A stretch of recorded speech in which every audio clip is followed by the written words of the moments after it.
Le président Alassane Ouattara est en France depuis hier. Il va prendre part au Forum des marchés émergents qui s'ouvre demain à Paris. Ce forum sera marqué par le lancement d'un livre intitulé « Le monde en 2050 pour une communauté mondiale plus juste, plus prospère et plus harmonieuse ». La Côte d'Ivoire est le premier pays d'Afrique de l'Ouest francophone à figurer parmi les 69 États membres du partenariat pour un gouvernement ouvert. En abrégé OGP, l'initiative consiste à promouvoir la bonne gouvernance dans les affaires de l'État. La coordination nationale des centres d'excellence de l'Union européenne lance le projet 48 à Abidjan. Ce projet vise à réduire les risques nucléaires, radiologiques, biologiques et chimiques dans les pays membres. Et les Cadiens étaient aux urnes ce matin pour élire leur président. Pour ce premier tour de la présidentielle, 13 candidats sont en lice, dont l'actuel président Idriss Déby au pouvoir depuis 25 ans. Le scrutin s'est déroulé dans le calme. Bonsoir à tous. Merci d'avoir choisi le journal de RTI 1 pour vous informer. Le président de la République, Alassane Ouattara, est en France depuis hier. Il va participer au Forum des marchés émergents qui s'ouvre demain à Paris. Ce forum sera marqué par le lancement d'un livre intitulé « Le monde en 2050 pour une communauté mondiale plus juste, plus prospère et plus harmonieuse ». 140 participants sont annoncés. Voyons les enjeux avec notre envoyé spécial Abiba Dambélé Saoui. Le Forum des marchés émergents, qui est à sa 24e rencontre à travers le monde, se tient cette année à Paris, la capitale française, en présence d'éminentes personnalités au rang desquelles le président Alassane Ouattara. La Côte d'Ivoire est un modèle, la Côte d'Ivoire est un exemple. Lorsque nous regardons ce que nous avons fait au cours des 4 dernières années, les choses se sont plutôt bien passées. Nous sommes aujourd'hui l'un des pays au monde avec un taux de croissance les plus élevés. Et puis pendant 2 années de suite, la Côte d'Ivoire a été parmi les 10 pays les plus réformateurs au monde, lorsqu'on regarde le classement Doing Business. Et en plus de cela, nous avons un président de la République qui bénéficie d'une certaine aura. Donc tous ces facteurs combinés font que la Côte d'Ivoire est invitée dans la plupart des grands panels pour échanger sur les questions d'avenir, les questions de développement économique et voir ce que nous devons faire en Côte d'Ivoire, en Afrique, mais plutôt en général dans le monde, pour qu'en 2050, nous ayons un monde qui soit équitable et qui nous permette d'atteindre tous les objectifs de réduction de la pauvreté et d'amélioration des conditions de vie de l'ensemble des populations. Les participants à cette rencontre de haut niveau auront pour mission de partager leurs expériences et marquer leurs engagements en vue de réaliser l'objectif commun d'une croissance économique inclusive et plus durable dans les pays au marché émergents. La rencontre de Paris est spéciale. Elle sera principalement marquée par le lancement du livre « Le monde en 2050 pour une communauté mondiale plus juste, plus prospère et plus harmonieuse ». Le fruit de 2 années de travaux de ces 26 auteurs décrit l'évolution probable de l'économie mondiale et en particulier celle des pays en voie de développement à l'horizon 2050. À cette occasion, le président de la République fera une intervention spéciale le mardi 12 avril. Nul doute que le chef de l'État présentera aux 140 participants de ce prestigieux forum sa vision et sa méthode visant à faire de la Côte d'Ivoire un pays émergent à l'horizon 2020. Voilà, comme l'a annoncé notre envoyé spécial au cours de ce forum, donc, qui enregistrera la présence des personnalités du monde politique, des finances et de la banque. Le chef de l'État ivoirien fera une intervention donc, le mardi 12 avril sur le thème « L'Afrique en 2050, les défis d'une bonne transition démographique ». Notez aussi qu'après Paris, le président Ouattara se rendra à Istanbul, en Turquie, le mercredi pour prendre part à la 13e conférence de l'Organisation de la coopération islamique. Les populations à San Pedro sont heureuses. La voirie a été réhabilitée dans le cadre du projet d'urgence de renaissance des infrastructures en Côte d'Ivoire, un projet financé par l'État ivoirien et la Banque mondiale. Conséquence, dans la ville, la circulation est désormais aisée sur certains axes. Le Premier ministre était à San Pedro pour l'inauguration officielle des infrastructures, nous explique Hervé Bly. L'année passée, la route était dégradée, on n'arrivait pas à bien rouler pour aller à l'école. Cette année, nous sommes heureux parce que la route est bien réhabilitée. Ce sont un peu plus de 7 km de voiries qui ont été réhabilitées ou créées à San Pedro, mettant ainsi fin aux difficultés de circulation sur les axes structurants de la ville. On apprécie, c'est bon. En tout cas, on est tous les jours là, ça va. La réfection de la route est en tout cas une aubaine pour nous. Ça nous facilite vraiment la vie ici, surtout en termes de déplacement. Voilà, parce que c'était vraiment difficile, c'était en tout cas un calvaire. Nous continuons d'ailleurs à souffrir de manque de voirie, du fait donc, de la dégradation avancée donc, de la voirie de San Pedro. Et donc nous ne pouvons qu'être heureux et dire merci au chef de l'État pour ce qu'il vient donc d'offrir à la ville de San Pedro. Et nous permet donc de pouvoir économiser dans l'entretien de nos véhicules et nous permet de pouvoir aller vite et de gagner du temps. L'accès aux administrations, aux installations portuaires, aux zones industrielles et aux principales zones d'habitation de San Pedro est désormais facile grâce au Précis. L'État de Côte d'Ivoire et la Banque mondiale, à travers le projet de renaissance des infrastructures de Côte d'Ivoire Précis, ont décidé de doter la ville de nouvelles infrastructures afin d'en faire un véritable pôle de croissance régionale tout en mettant fin au calvaire des populations en matière d'infrastructures routières et sanitaires. Le montant total des investissements réalisés s'élève à plus de 12,7 milliards de francs CFA au bénéfice de près de 170 000 habitants. Cette fin de semaine, le Premier ministre Nana Cablan-Duncan était à San Pedro pour partager la joie des populations locales, joie due à la transformation qualitative de la voirie de la ville. Ce n'est que le début de grandes réalisations sur cette ville qui est importante. Et l'objectif du président de la République, c'est de faire en sorte qu'il y ait une synergie très forte entre les deux ports, le port d'Abidjan et le port de San Pedro. Il va y avoir donc différents quais qui vont se construire et même plus tard, pourquoi pas, un port minéralier pour évacuer les minerais de fer, de nickel qui viendront donc de la région du Mont Gao, du Mont Klao et tout ça.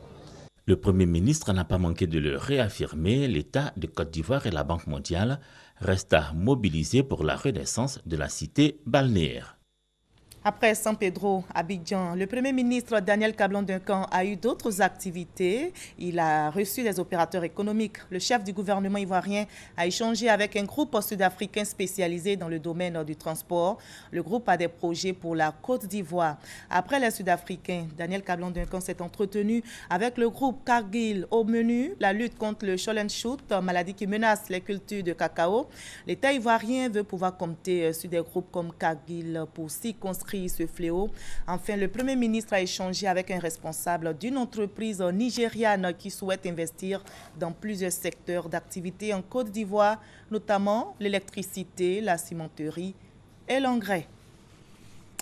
Et la Côte d'Ivoire est le premier pays d'Afrique de l'Ouest francophone à figurer parmi les 69 États membres du partenariat pour un gouvernement ouvert. L'initiative consiste à promouvoir la bonne gouvernance dans les affaires de l'État et la Côte d'Ivoire en a fait sa priorité. Ainsi, la conception d'un plan d'action national a été lancée le 7 avril dernier par le ministre de l'Industrie et des Mines. On en sait plus avec Adama Koné. Open Government Partnership, OGP, ou partenariat pour un gouvernement ouvert, un instrument de promotion de la transparence dans la gestion des affaires publiques, une sorte de démarche qualité pour les États dans l'administration des deniers publics. Après son adhésion à ce club vertueux de bonne gouvernance, en octobre 2015, la Côte d'Ivoire passe à la vitesse supérieure. L'élaboration d'un plan d'action national s'appuyant sur 6 axes principaux. La promotion des données ouvertes, les comités de développement local minier, le suivi de la production et la commercialisation du diamant, les voies de finance, la lutte contre le racket, l'amélioration de la compétitivité, la qualité des services financiers.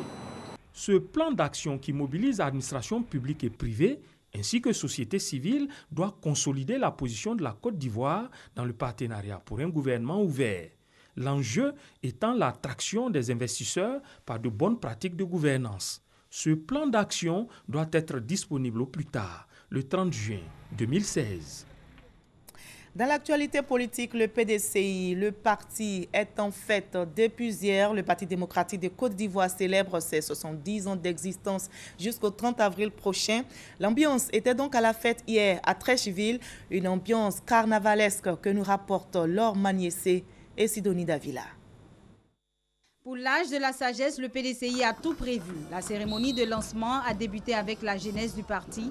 Les invités du jour ont suivi avec attention toutes les prestations et se sont enrichis de l'histoire du parti retracée par ces jeunes à travers des représentations scéniques. C'est véritablement une émotion qui nous a été communiquée à ce moment précis. Revivre l'histoire donc de notre parti qui est confondu à l'histoire de notre pays, la Côte d'Ivoire. La célébration du 70e anniversaire du PDCRDA a été une réussite totale. Nous les jeunes, nous sommes plus qu'heureux parce qu'effectivement ce parti peut nous permettre d'aller de l'avant. À ce rendez-vous, chaque commune a eu son mot à dire. Des délégations avec à leur tête leur maire ont toutes participé au défilé. Le PDCRDA se rajeunit, le PDCRDA se remobilise.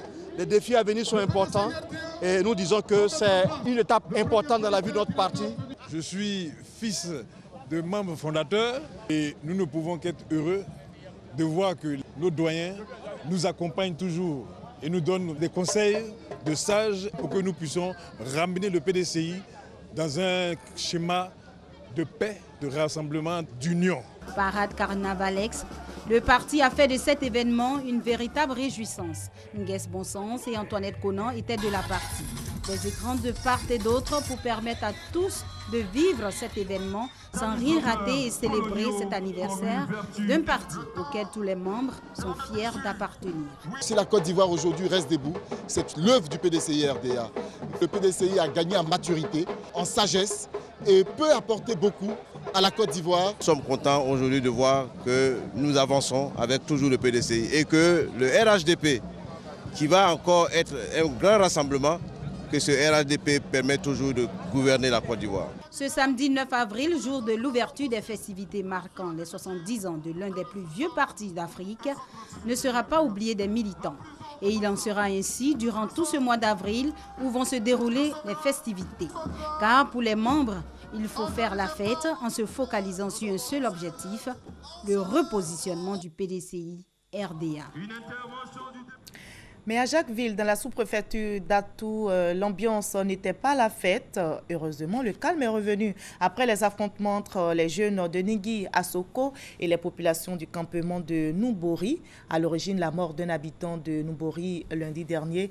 Le préfet du département de Jacquesville s'est tout de suite rendu sur place à Nigui à Soko pour inviter les populations à la paix. Son message a été entendu, nous dit Doua de Lazer. Les jeunes du village de Nigui à Soko, dans le département de Jacquesville, rappelés à l'ordre par le préfet de la localité. 2 pêcheurs de ce village ont perdu la vie dans la nuit du lundi à mardi dernier au large de la lagune à Nobouri, un campement de la sous-préfecture d'Atoutou, ce qui a suscité un affrontement entre les jeunes de Nigui à Soko et les populations du campement. Une crise intercommunautaire inacceptable selon les autorités administratives et politiques de Jacquesville. Aucun mort n'a été enregistré au cours de cet affrontement. Nous avons invité à l'apaisement, nous avons invité au calme, nous avons invité à la paix parce que la Côte d'Ivoire est un pays de paix.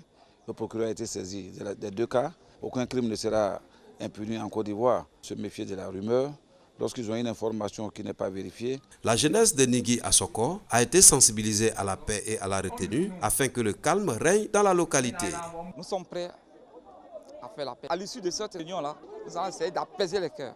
Et nous sommes ravis que le préfet vienne lui-même calmer les esprits des jeunes. Le calme est revenu dans les villages. Je veux dire à la jeunesse, nous ne sommes pas là pour faire les règlements de compte. Il était éminemment important, après la grave crise que nous avons vécue, que nos populations et surtout nos jeunes s'imprègnent des valeurs de paix. Exhorter les populations à vivre en paix avec les communautés. Les affrontements du jeudi 7 mars 2016 à Noubori ont occasionné 2 blessés et de nombreux dégâts matériels. Pour l'atteinte de l'émergence de la Côte d'Ivoire, le gouvernement ivoirien a décidé d'appuyer les petites et moyennes entreprises par la création de 330 PME dans les régions et 154 promoteurs de PME agricoles ont été sélectionnés pour suivre avant leur installation une formation en entrepreneuriat. Léon Brou de RTI Boaké. Exercice de pêche à Kossou pour présenter au ministre de l'Entrepreneuriat national les tilapias élevés par ces pêcheurs spécialisés en pisciculture. À Boisflé, ce champ de tomates est l'œuvre des spécialistes de culture hors sol. Ces deux spécialités au terme de 3 mois de formation pour surtout attester de l'aptitude de ces techniciens, 37 au total dont 3 femmes à créer et gérer des petites et moyennes entreprises agricoles. Et ces choses faites rassurent ces apprenants. Des expériences non réussies dans le domaine des PME ont fait que, depuis, les structures financières de la Côte d'Ivoire ont perdu confiance en nous. Mesdames et messieurs les banquiers, il est temps que cette vision négative change. Apprenez à croire en nous. N'empêche, le ministre de l'Entrepreneuriat national invite ses diplômés à l'esprit d'entreprise. De leur réussite dépendant en effet le succès du modèle Clonis développé par l'Institut national de l'entreprise pour la densification du tissu ivoirien des PME, un vœu du gouvernement. Aujourd'hui, la contribution des PME est autour de 19 à 20%. Donc, l'objectif qui nous est demandé, c'est de passer cet objectif-là de 30 à 40%. Et à l'horizon 2020, il faut que la contribution des PME soit dans le PIB de l'ordre de 35 à 40% au lieu de 18 à 20% que nous avons actuellement. Nous serons tous ensemble pour un meilleur succès. Ces 37 apprenants prêts à être installés forment la première vague des 154 futurs promoteurs de PME agricoles, tous sélectionnés par la fêtière GIE Amorçage à PME en partenariat avec l'Assemblée des régions et districts de Côte d'Ivoire dans le cadre du programme pour créer dans ces collectivités 330 PME et 10 000 emplois directs à l'horizon 2020. La ministre de la Salubrité urbaine s'attelle à la propreté et à l'assainissement des communes de Côte d'Ivoire depuis quelques mois. Mais pour réussir sa mission, elle veut se faire accompagner par les acteurs du secteur. La ministre Anne-Désirée Ouloto leur a présenté son projet dénommé « Propreté et assainissement des communes », nous explique Alexis Ouedraogo. Le projet « Propreté et embellissement des communes de Côte d'Ivoire » se déroulera sur 2 années. Sa mission, redorer d'ici 2018 l'esthétique du pays. 3 phases clés pour l'opération. La première d'avril à juillet pour les districts d'Abidjan, de Yamoussoukro et la ville de Bouaké. La deuxième d'août à octobre pour les chefs-lieux de district considérés comme des pôles économiques de référence. À la suite, la phase 3 en 2017, elle devrait permettre de toucher l'ensemble des communes du pays. Ce projet concerne plusieurs axes, notamment les gares routières anarchiques, les pneus usagés, l'abandon des carcasses de véhicules, les caniveaux et autres ouvrages de drainage appelés à ciel ouvert, les nuisances sonores et autres problématiques des sachets plastiques. Le projet a été adopté par l'ensemble des gouverneurs de districts et des maires en vue d'en assurer le plein succès. La coordination nationale des centres d'excellence de l'Union européenne lance le projet 48 à Abidjan. Ce projet, qui va coûter plus de 2 milliards de francs CFA, vise à réduire les risques nucléaires, radiologiques, biologiques et chimiques dans les pays. Ce projet vise aussi à améliorer le niveau régional de préparation et de réponse à des crises épidémiques des pays partenaires. Explication avec Herman Niamien. Face à la récurrence des épidémies comme la fièvre à virus Ebola, l'Union européenne veut outiller les pays de la façade atlantique africaine à mieux se préparer et à répondre efficacement aux crises épidémiques qui pourraient survenir. Le projet 48, initié par le Bureau régional des centres d'excellence de l'Union européenne, qui vient d'être lancé outre la réduction des risques nucléaires, radiologiques, biologiques et chimiques NRBC, vise aussi à faire face efficacement aux épidémies. Quand on fait référence à la crise liée au virus à Ebola, comme vous le constatez, nos pays ont éprouvé beaucoup de difficultés et continuent d'éprouver beaucoup de difficultés pour pouvoir atténuer la menace que représente la crise du virus à Ebola. Malheureusement, vu en fait, ces lacunes que nous avons, l'Union européenne a décidé d'accompagner les pays en mettant en œuvre le projet 48. Le projet va s'étendre sur 3 années. Financé par l'Union européenne à hauteur de 3,5 millions d'euros, soit environ 2,293 millions de francs CFA, ce projet va permettre aux 11 pays de la façade atlantique africaine, partenaires des centres d'excellence NRBC de l'Union européenne, de créer un réseau d'experts régionaux et d'élaborer des guides et des formations pour renforcer la prévention, la surveillance et la préparation aux épidémies. Nous sommes tous, de par le monde, vulnérables à ces épidémies qui ne connaissent pas de frontières. Toutefois, force est de constater que les pays d'Afrique subsaharienne portent la plus lourde part du fardeau. Avec 13% de la population mondiale, l'Afrique au sud du Sahara concentre globalement 24% des maladies. Ayant réussi à créer les conditions qui lui ont permis d'éviter l'entrée du virus Ebola dans le pays, la Côte d'Ivoire entend rester toujours vigilante. C'est pourquoi elle se dote de toutes les stratégies qui peuvent lui permettre d'éviter une quelconque épidémie. Le deuxième passage de la journée nationale de vaccination contre la poliomyélite, lancé vendredi à Jacquesville, concerne plus de 8 millions d'enfants âgés de 0 à 5 ans. Mais comment les choses se passent sur le terrain? Eh bien, ce dimanche, au troisième jour de campagne, notre équipe de reportage conduite par Franck Quadio s'est rendue dans la commune d'Abobo pour voir l'ambiance. Dans les rues poussiéreuses et gruyantes du monde de Goueto PK18, un sous-quartier de la commune d'Abobo, une équipe de vaccination. 2 groupes de 2 agents vaccinateurs composés d'élèves et d'étudiants. Nous sommes à la 3e journée du 2e passage de vaccination 2016 contre la poliomyélite. Quand nous finissons, on repasse encore pour voir, parce qu'il y a certains enfants qui ne sont pas là. Donc c'est comme ça, on marque. Et nous, quand on repasse encore, on revoit le travail qui a été fait. La tâche est précise. Les agents vaccinateurs sillonnent les habitations. Leur objectif, administrer les gouttes à tout enfant âgé de 0 à 5 ans, mais aussi marquer leur passage sur les portes afin de faciliter le contrôle de leurs superviseurs.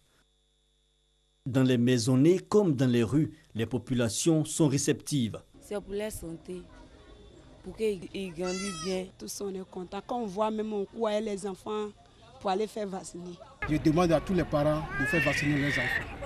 Jocelyne, étudiante, revêt à l'occasion le costume d'agent vaccinateur du ministère de la Santé et de la lutte contre le sida. Sur le terrain, il y a selon elle quelques réticences. Certains refuseraient même de faire vacciner leurs enfants.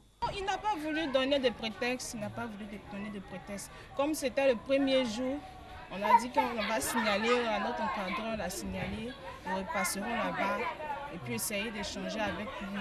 Et la tâche est d'autant plus ardue quand d'autres sont hostiles à toute identification de leur domicile. Nous sommes même arrivés dans une cour, une grande cour.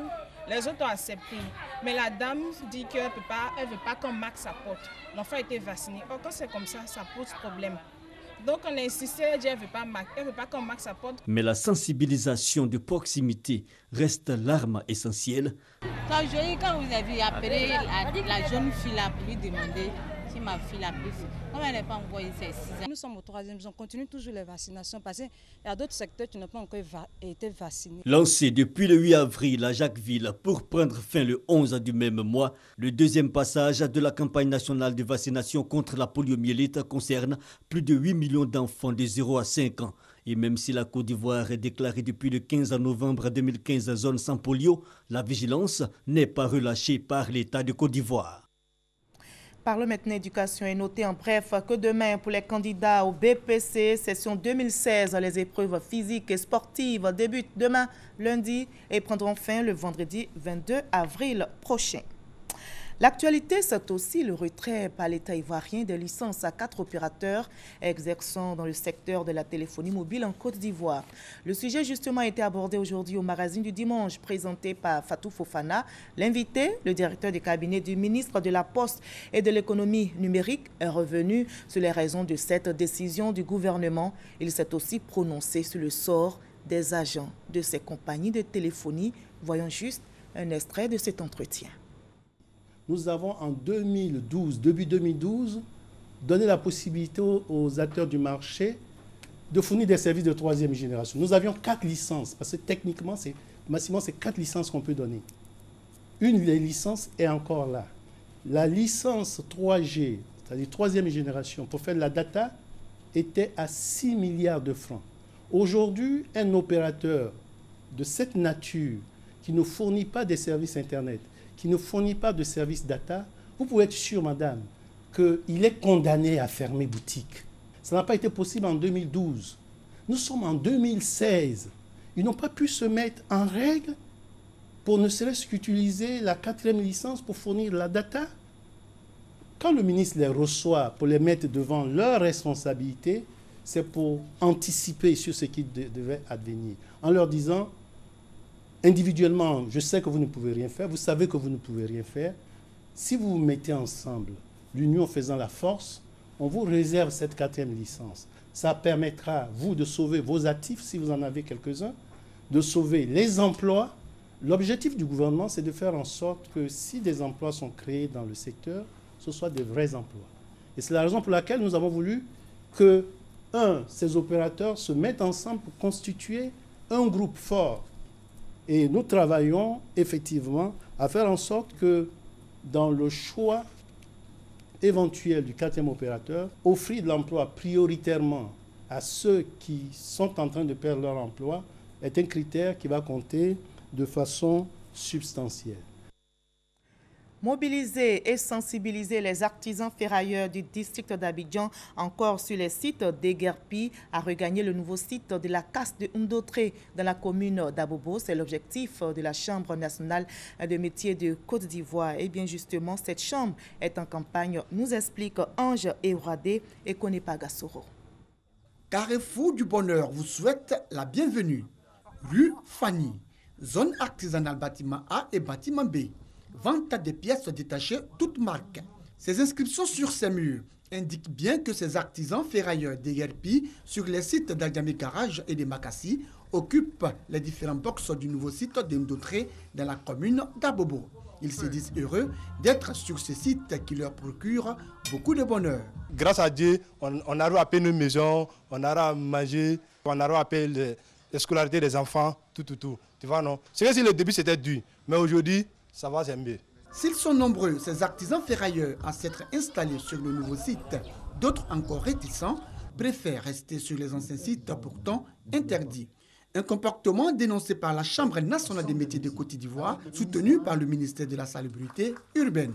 Tous les artisans qui sont propriétaires du site, des différents magasins que l'État a pris en lui pour nous faire plaisir, ils reviennent en Ndotré. Et des Kerpi, tout ce qui est le problème des artisans, nous avons décidé de faire des recherches pour avoir un site qui est à Songon, qui peut recaser tous ceux qui ont été vraiment des Kerpi. C'est un site qui peut obtenir 25 000 artisans et il peut avoir plus de 20 000 visiteurs par jour. Les notions de promiscuité, etc., créent des problèmes de mauvaise hygiène dans ces lieux-là. Il était important qu'on puisse quand même leur expliquer qu'il serait bien qu'ils viennent ici. Créée en janvier 1993, la Chambre nationale des métiers de Côte d'Ivoire a pour mission de former et d'encadrer les artisans ferrailleurs en vue de la sortie de l'informel. Une visite des différents boxes du nouveau site de Ndotré a mis fin à cette cérémonie.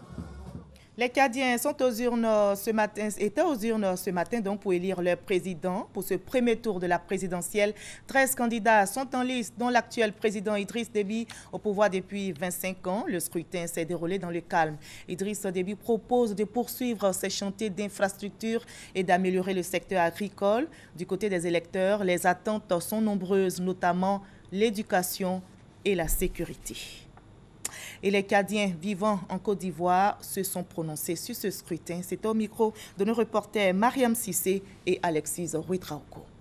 Ils sont plus de 400 Tchadiens vivant en Côte d'Ivoire. Aujourd'hui, jour d'élection présidentielle dans leur pays, ils n'ont pas voté. Les raisons, nous l'explique par téléphone le conseiller de l'ambassade du pays en Côte d'Ivoire, sont liées au nombre réduit des ressortissants. C'est la CENI qui organise dans les autres ambassades. Et la CENI n'a pas envoyé ces représentants nous faire recenser ici. Non, on n'a pas de carte biométrique, non, nous ne pouvons pas voter. Et dans d'autres ambassades aussi. Les Tchadiens qui sont en France, ils sont plus nombreux que nous ici. C'est peut-être question de nombre et de proximité aussi. Les Tchadiens, eux, sont déçus de ne pas pouvoir accomplir leurs devoirs citoyens. C'est écœurant, donc ça me fait vraiment mal de ne pas accomplir mon devoir de citoyenne ici, même si je réside dans un pays étranger. Au-delà de ce sentiment, ils restent de tout cœur avec leurs concitoyens. Ils attendent eux aussi beaucoup du candidat qui sortira vainqueur de cette élection. Je souhaite à ce que les élections se passent très bien, dans les bonnes conditions, paisibles surtout. Voilà, j'attends du nouveau gouvernement qui puisse aider le Tchad à avancer en fait. Voilà, l'éducation, la santé surtout. Je souhaite vraiment que le nouveau gouvernement puisse songer à créer de nouveaux emplois et puisse permettre aux chômeurs de pouvoir se trouver quelque chose à faire, quoi. Un accent sur l'entrepreneuriat pour que les chômeurs puissent s'auto-employer. Je veux que le nouveau président tienne compte à des Tchadiens qui sont ailleurs, dans toutes ces politiques. 6 millions de Tchadiens étaient attendus dans les urnes pour élire l'un des 13 candidats aux élections présidentielles.